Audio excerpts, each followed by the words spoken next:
नमस्कार प्रिय विद्यार्थियों, पिछली क्लास में हमने मौलिक अधिकार पढ़े। इसके बाद में हमने नीति निर्देशांक तत्व पढ़े राज्यों के। इसके बाद में आज मौलिक कर्तव्यों का बारी है और मौलिक कर्तव्यों के अंदर आपका क्या क्या कर्तव्य बनते हैं उनके बारे में डिटेल से जानेंगे आज के क्लास में।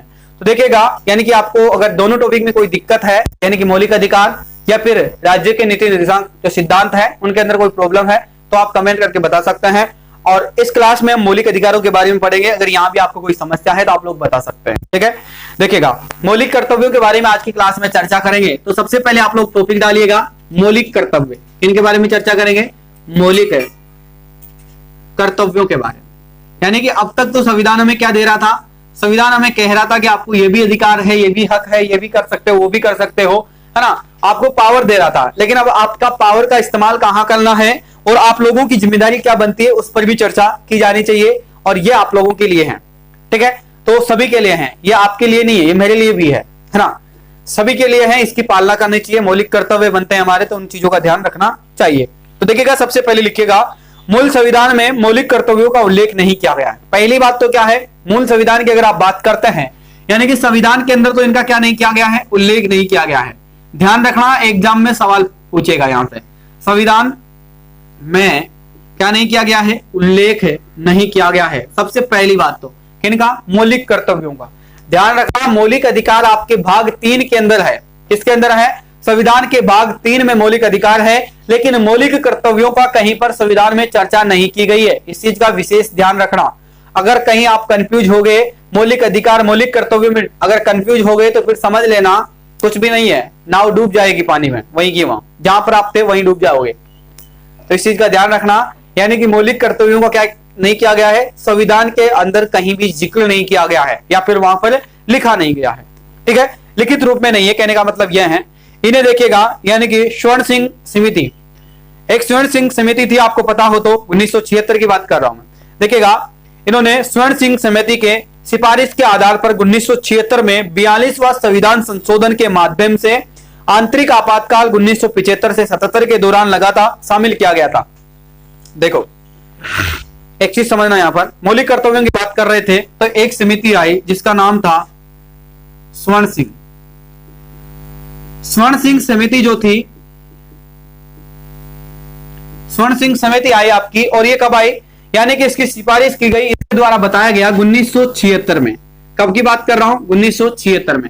अब 1976 में बात की जा रही है तो आपको पता होगा कि आपके देश में 2 साल तक क्या लगा था, आपातकाल स्थिति रही थी। और कब तक रही थी, 1975 से लेकर 77 तक रहा था। कब रहा था, 1975 से लेकर 77, यानी कि 2 साल। देखिएगा, इतिहास में लिखा जाता है, जब ऐसा दौर आता है तो ये इतिहास में लिखा जाएगा। अब देखो, वर्तमान समय के, यानी कि लोग कहेंगे, आपके आने वाली पीढ़ियां पढ़ेगी कि 2020-21 में क्या लगा था, धारा 144 लगी थी पूरे भारत के अंदर। क्या लगी थी, धारा 144, यानी कि लॉकडाउन जिसे कहते हैं, वो लगा था 2020-21 के अंदर। आपके कौन कहेंगे, यानी कि वर्तमान समय में जैसे आप लोग हैं तो आप लोग आपके बच्चों को कहेंगे कि बेटा हमारे समय में 2020-21 के अंदर क्या हुआ था, इस प्रकार से आपातकालीन स्थिति आ गई थी, एक महामारी ऐसी आई थी जिसके कारण हमारे देश में क्या हो गया था, यानी कि इस प्रकार से लॉकडाउन हो गया था। और लॉकडाउन किसको कहते हैं वो आपसे समझेंगे कि लॉकडाउन कहते किसे है, तो आप बताएंगे कि इस प्रकार से सारी चीजें रोक दी गई थी, ठीक है। तो ये आपके बच्चे आपसे पूछेंगे सवाल, तब आप बताएंगे कि 2020-21 में इस प्रकार के हालात हो गए थे। अब देखिएगा, उसी समय के अगर कोई व्यक्ति है आपके आस पड़ोस में तो उनसे बात कीजिएगा कि चाचा या फिर दाऊ जी, है ना, ताऊ जी हो या दादा हो, कोई भी हो, कि आपके एक बात बताइएगा कि आप उस समय, यानी कि 1975 से पहले का अगर कोई व्यक्ति है तो उससे आप सवाल पूछेंगे तो आपको कहेगा कि बेटा हाँ, 2 साल तक जो है आपातकाल स्थिति लग गई थी भारत के अंदर। यानी कि क्या हो गया था, घरेलू मैटर हो गया था। क्या हो गया था, सबसे बड़ी समस्या वहां पर आती थी पहले, यानी कि इस देश के अंदर वकीलों की कमी थी। उसके बाद में स्वर्ण वर्ग के लोग ज्यादा थे। अब देखिएगा, संविधान का लगातार जो है संशोधन किया जा रहा था। अब ये तो 42वां संविधान संशोधन हुआ था 1976 से। देखिएगा, 1900, यानी कि अगर 49 से बात करते हैं, है ना, तो 49 के बाद में ये यहाँ पर आकर 42वां संविधान संशोधन हुआ था। 1976 के अंदर कौन सा संविधान संशोधन हुआ था, 42वां संविधान संशोधन हुआ था। कौन सा, 42वां। देखिएगा, 42वां, यानी कि इससे पहले तो 42 बार संशोधन हो चुका था संविधान के अंदर। तो देखिएगा, 42वां संविधान संशोधन हुआ था इस समय। अब इस चीज को समझो, यानी कि देखिएगा, मैंने आपको एक चीज बताई कि इन्हें, यानी कि अगर बात करें मौलिक कर्तव्यों की बात कर रहे थे तो इन्हें स्वर्ण सिंह समिति के द्वारा सिफारिश की गई। इसके आधार पर 1976 में इन्होंने सिफारिश की 42वां संविधान संशोधन के माध्यम से आंतरिक आपातकाल यानी कि आंतरिक आपातकाल स्थिति में जो है क्या किया 1975 से 77 के दौरान शामिल किया गया था। इन्हें कब किया गया था, शामिल कब किया गया था 1975 से 77 के मध्य में। 1976 में इसका प्रस्ताव रखा गया था, इस ध्यान रखना इस चीज का, और 1977 में इसको लागू कर दिया गया था, मौलिक कर्तव्यों को बता दिया गया था या फिर इसको जोड़ दिया गया था। अब इस चीज को समझो एक बार। अभी देखो लॉकडाउन चल रहा है, कोरोना वायरस जैसी महामारी चल रही है, तो इस दौर में क्या होगा अब आपको पता है, यानी कि सीआरसी एनआरसी जो लागू की गई थी वो कब की गई 2020 के अंदर, तब क्या था लॉकडाउन। अब आप क्या पढ़ेंगे, जब आपके बच्चे पॉलिटिकल साइंस पढ़ेंगे तो आपको पता चलेगा कि वाक्य में क्या हुआ था उस समय। लॉकडाउन से पहले यानी कि लॉकडाउन के समय क्या जोड़ा गया था, एनआरसी सीआरसी जोड़ दी गई थी, उसके बाद में लॉकडाउन हुआ, ठीक है। तो ये भी आपातकाल दौर गुजरेंगे, यानी कि इस समय भी देश के अंदर महामारी थी, तो क्या होगी धारा 144 लागू कर दी गई थी। इसी कारण से इसका फायदा उठाते हुए गवर्नमेंट ने क्या किया, उनको लागू कर दिया सीआरसी एनआरसी। उसके बाद में किसानों पर 3 कानून बने, इस पर तो बहुत ज्यादा विवाद चलेगा। अब इसके ऊपर किसानों पर 3 कानून बनाए गए। अब वो कानून भी किस दौरान लागू किए गए, लॉकडाउन के दौरान लागू किए गए। अब उस लॉकडाउन के दौरान अगर कानून लागू किए गए तो वो तो इतिहास में लिखे जाएंगे कि 2021 के अंदर ये हुआ था, यानी कि 2 बातें जरूर लिखी जाएगी। अब यही इस समय हुआ, यानी कि स्वर्ण सिंह समिति, इस समय पूरा देश आपातकाल स्थिति से गुजर रहा था, यानी कि अपने गृह युद्ध जिसको आप कहते हैं, आपातकाल जो था, यानी कि भारत के अंदर आपातकाल लगा हुआ था, उस आपातकाल का फायदा उठाते हुए क्या किया गया, स्वर्ण सिंह समिति ने सिफारिश की 1976 के अंदर कि आप देखिएगा इस आपातकाल स्थिति में काम कर सकते हैं। और वो काम क्या कर सकते हैं, लोगों को मौलिक कर्तव्य जो है हम इसमें जोड़ सकते हैं। और कौन से संविधान संशोधन के तहत जोड़ा गया था, 42वें संविधान संशोधन के तहत इसको जोड़ा गया था। इस चीज का ध्यान रखिएगा।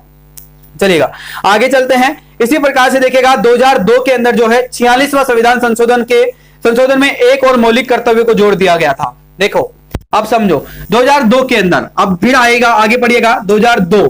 अब 2002 तक कितने हो चुके थे, पहले 42वें पे थे, अब कौन से संविधान संशोधन कर रहे हैं, 46वां संविधान संशोधन।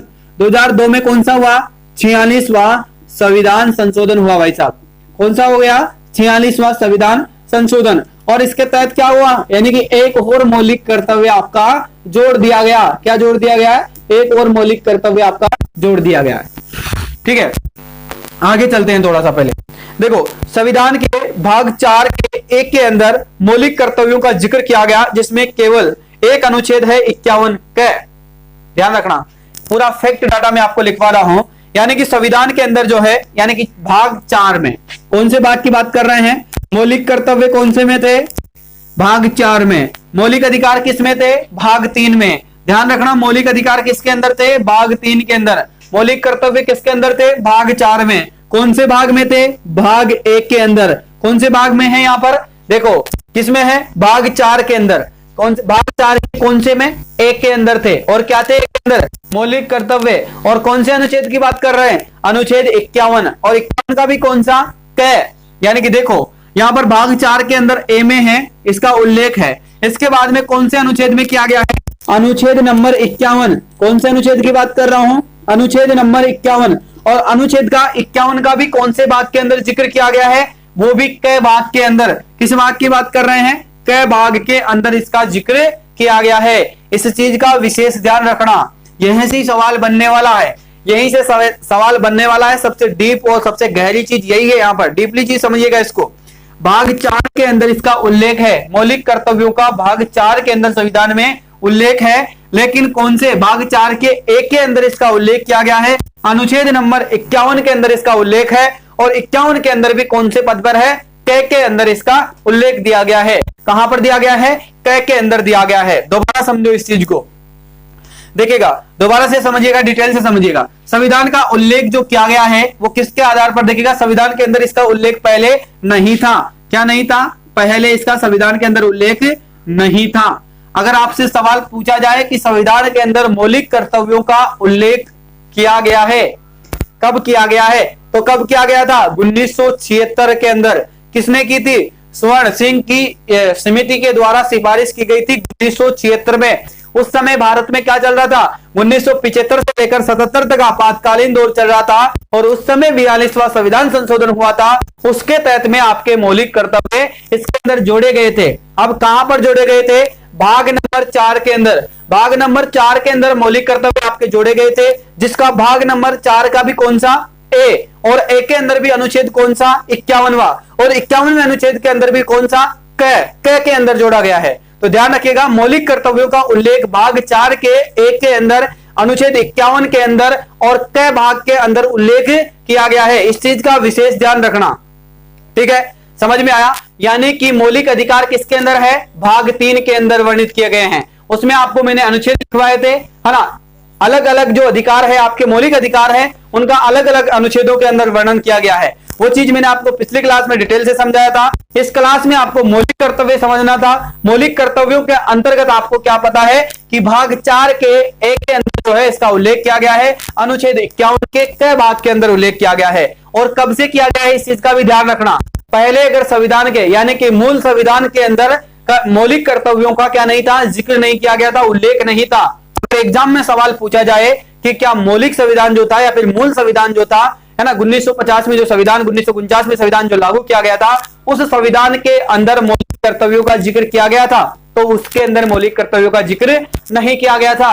किस समिति के साथ जिक्र किया गया था, स्वर्ण सिंह समिति के द्वारा 1976 में यह प्रतिपादन किया गया, यह बताया गया कि आप देखिएगा आपातकाल स्थिति तो लग रही है, 42वां संविधान संशोधन करके व्यक्तियों के मौलिक कर्तव्य इसमें जोड़ देते हैं। और उन्होंने यही किया, 1975 से लेकर 77 तक आपातकाल रहा, उसका फायदा उठाते हुए गवर्नमेंट ने क्या किया, 42वां संविधान संशोधन किया और उसके तहत में आपका क्या जोड़ दिया गया, मौलिक अधिकार, मौलिक कर्तव्य आपके जोड़ दिए गए। मौलिक अधिकार आपके पहले संविधान के अंदर थे, मौलिक कर्तव्य फिर जोड़ दिए गए और कहां पर जोड़े गए, भाग 4 के अंदर जोड़े गए थे और भाग 4 के अंदर ए में जोड़े गए थे और ए के अंदर भी अनुच्छेद 51 में और 51 के अंदर भी क भाग के अंदर जोड़े गए थे। ठीक है, तो इतनी डिटेल से अगर आपको समझ में आया तो ठीक है, अगर नहीं आया तो फिर समझ में आएगा भी नहीं है कभी।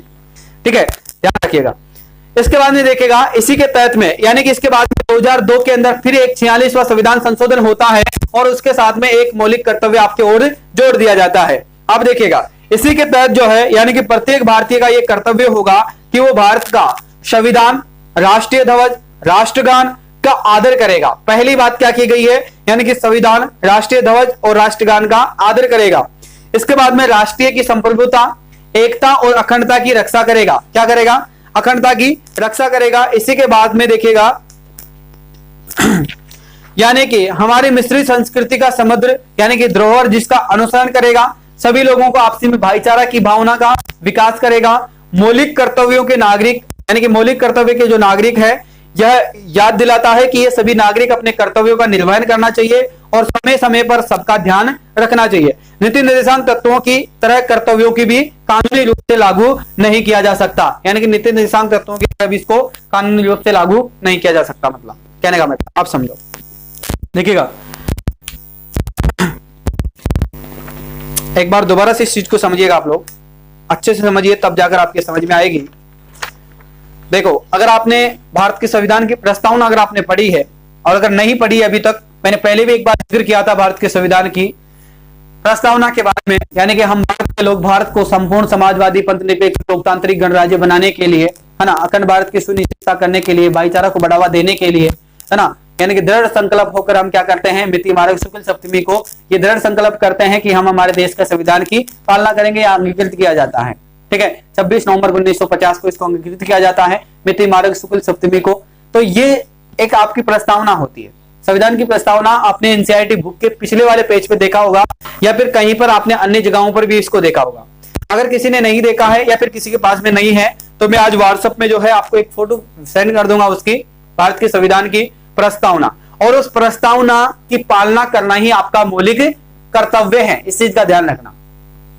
अगर वो चीज आपको याद रह गई, यानी कि भारत के संविधान की प्रस्तावना तो आपको याद रखनी है, हो सकता है आपके इंटरव्यू में ऐसा पूछा जा सकता है।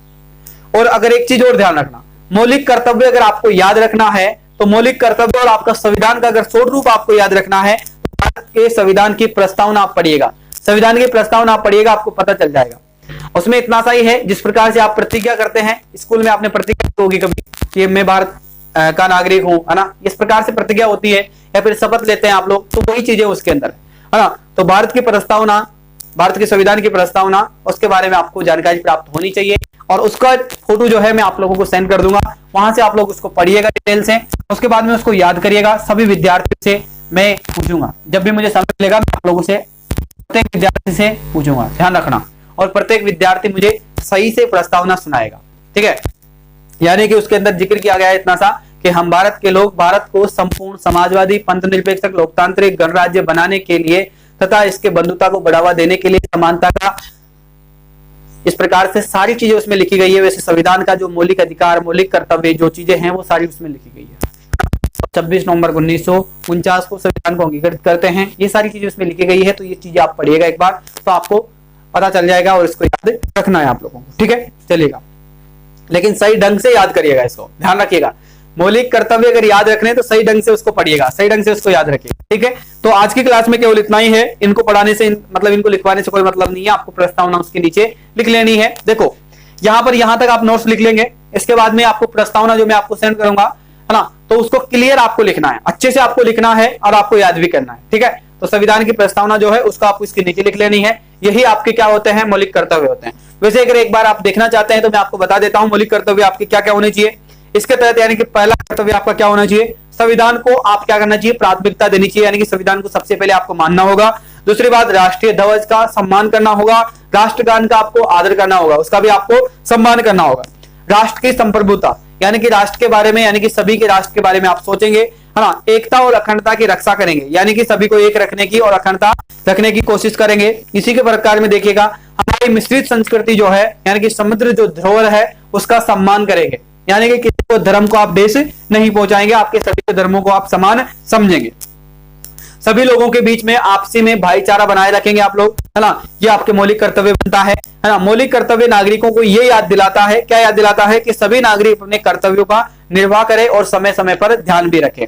नीति निर्देशांक तत्वों की तरह कर्तव्यों की भी कानूनी रूप से लागू नहीं किया जा सकता, ये आप चीज लिख लीजिएगा। इसके बाद में पढ़ेंगे एक धर्मनिरपेक्ष राज्य, ठीक है। और धर्मनिरपेक्ष शब्द का भी प्रयोग संविधान की प्रस्तावना में किया गया है। अगर आपकी संविधान की प्रस्तावना अगर आपको याद हो जाती है तो समझ लीजिएगा कि आप बहुत कुछ समझ जाएंगे, ठीक है। धर्मनिरपेक्षता यानी कि एक बहुत बड़ा टॉपिक है, बहुत सारे अनुच्छेद इसमें उल्लेख किए गए हैं, उनके बारे में हम चर्चा करेंगे और अगली क्लास में। तब तक के लिए आप सभी से अनुमति लेंगे और फिर आप लोगों से अगली क्लास में मिलेंगे। और सबसे जरूरी सूचना आप लोगों के लिए, आप 3-4 दिन तक परेशान मत होइएगा। 21 तारीख से आपकी प्रॉपर क्लासें चलेगी, 5 क्लास आपकी होगी। 21 तारीख से आपकी क्लासें रहेगी और पूरी रहेगी। अभी आपको केवल 2 क्लास मिल रही है ताकि आपका न टूटे, तो इसके लिए आप लोग जो है थोड़ा सा मेरे साथ में सामंजस्य बनाइएगा। और आप सभी को बहुत बहुत धन्यवाद, जो कि आप लोग हमेशा मेरे को कोऑपरेट करते हैं और हमेशा मेरे साथ में जुड़े रहते हैं, उनके लिए मैं आप सभी का शुक्रिया अदा करता हूं। और प्रिय साथियों, इसी प्रकार से आपका संबंध हमेशा बना रहे, इसके लिए ईश्वर से कामना करिएगा और सभी स्वस्थ रहिएगा सर पर, है ना, यानी कि घर पर स्वस्थ रहिएगा, सभी परिवार वालों का ख्याल रखिएगा और अपने आप का भी ख्याल थोड़ा सा रखिएगा। इस महामारी के दौर में जो है, अगर जितनी मदद आपकी हो सकती है लोगों से, आपसी लोगों की, उनकी करिएगा। जीव जंतु जो है, पशु पक्षी जो है, उनकी भी मदद करिएगा थोड़ी, क्योंकि उनका भी पेट भरना जरूरी होता है। गर्मी का समय चल रहा है, अगर आप जैसे पक्षी जो होते हैं उनको पानी पिला दीजिएगा, क्योंकि बहुत सारी समस्याएं हैं इस देश के अंदर। तो कम से कम छोटे छोटे जो जीव हैं उनको तो हम अभी कर सकते हैं, उनके लिए इतना सा तो कर सकते हैं कि दाना पानी की व्यवस्था तो हम कर सकते हैं। तो इससे आप धार्मिक मत मानिएगा, मैं धर्म के खिलाफ हूँ, आप सभी को पता है। देवी देवताएं, ब्राह्मण लोग जो होते हैं उनके खिलाफ हूँ, लेकिन मैं एक सामाजिक प्राणी होने के कारण या फिर एक इंसान के नाते मैं आपसे कह सकता हूँ कि सारे जीव जंतु जो इस दुनिया में है ना, वो हमारे भरोसे हैं। और अगर हम ही उनकी रक्षा नहीं करेंगे तो फिर कौन करेगा? वो ऐसी बात नहीं है, जब हम उनकी रक्षा करते हैं तो वो हमारी रक्षा करेंगे, ऐसी बात नहीं है। क्योंकि इन्वायरमेंट की अगर हमने इतना हास नहीं किया होता, अगर भूटान की तरह हम सुरक्षित रहते ना, इन्वायरमेंट को अच्छे से रखते ना, तो आज हमारे को ये समस्या नहीं देखनी पड़ती कि ऑक्सीजन के खातिर अपनों को खो देते, ऐसा नहीं होता, ठीक है। और जैसे आप सभी को पता है, इस महामारी के दौर में बहुत सारे अपने खो गए हैं और अपने बहुत सारे अपने जो है इस मिट्टी में मिल गए हैं। उनकी यादें, वो बातें हमेशा याद रहेगी सभी को। और इस महामारी के दौर से जितना जल्दी हम निपट सके उतना हमारी सरकार प्रयास कर रही है, क्योंकि पहले हम चुनाव में बिजी थे, लेकिन अब शायद प्रयास कर रही है। तो इसका में जल्दी जो है हल मिलने वाला है। और सभी विद्यार्थी जो है अपना अपना ख्याल जरूर रखें, अपने फैमिली का ख्याल रखें और साथ ही में आपकी जो पढ़ाई चल रही है उसको भी थोड़ा मेंटेन करके रखिएगा। मुझे पता है कि आप लोगों को आदत जो है 7-8 घंटे आपको कंटिन्यू क्लास लेनी होती है, और ये आदत जो है मैंने डाली आपके, और उसमें मैं अब पहले तो मैंने आपको आदत डाल दी कि 7-7 8-8 घंटे क्लास तो होगी, मैंने आपको पढ़ाया, लेकिन अभी मेरे पास समय पर्याप्त नहीं है, इस वजह से आपका रूटीन टूट गया। तो अब आप लोगों को अच्छा नहीं लग रहा, उसके लिए मैं क्षमा प्रार्थी हूँ, और आप लोगों से आग्रह करता हूँ कि बहुत जल्दी 21 तारीख से मैं आपको कंटिन्यू क्लासें देने की पूरी कोशिश करूंगा, और शायद हो सकता है उससे पहले भी आपको क्लासें मिले, लेकिन 21 तारीख से मैं आप लोगों से वादा करूंगा कि 21 तारीख को या तो फिर मैं आपको आप लोगों को पढ़ाना छोड़ दूंगा, या फिर मैं आप लोगों को कंटिन्यू क्लासें दूंगा, वो आपको मैं 21 तारीख को बता दूंगा। ठीक है, थैंक यू, शुक्रिया, धन्यवाद। आप लोग सहयोग करें और आप लोग हमारे साथ में बने रहें, उसके लिए थैंक यू, शुक्रिया। जय हिंद, जय भारत, थैंक यू।